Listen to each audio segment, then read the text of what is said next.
Be ready for dictation. Dictation will start after 5 seconds.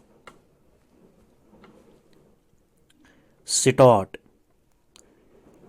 In our considered view, the division bench fell into grave error in substituting the standard of proof required in a criminal trial vis-a-vis the disciplinary enquiry conducted by the employer staff. It is a settled principle of law that the burden laid down upon the prosecution in a criminal trial is to prove the case beyond reasonable doubt. However, in a disciplinary enquiry, the burden upon the department is limited and it is required to prove its case on the principle of preponderance of probabilities, the court observed.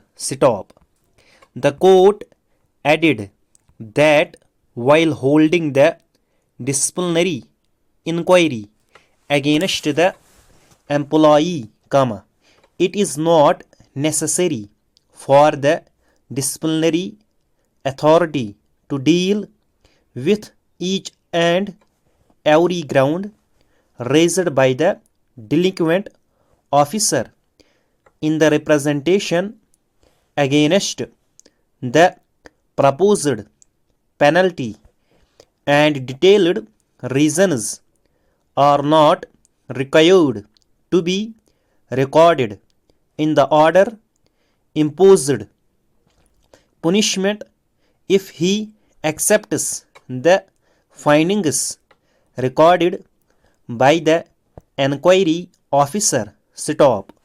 All that is required on the part of the disciplinary authority is that it should examine the evidence in the disciplinary proceedings and arrive at a reasoned conclusion that the material placed on record during the course of enquiry establishes the guilt of the delinquent employee on the principle of preponderance of probabilities. On going through the material on record, we are of the view that the disciplinary authority was fully justified in imposing the penalty of dismissal from service upon the respondent. The appellate authority too has duly applied its mind to the facts available on record while affirming the order of the disciplinary authority and rejecting the appeal filed by the respondent.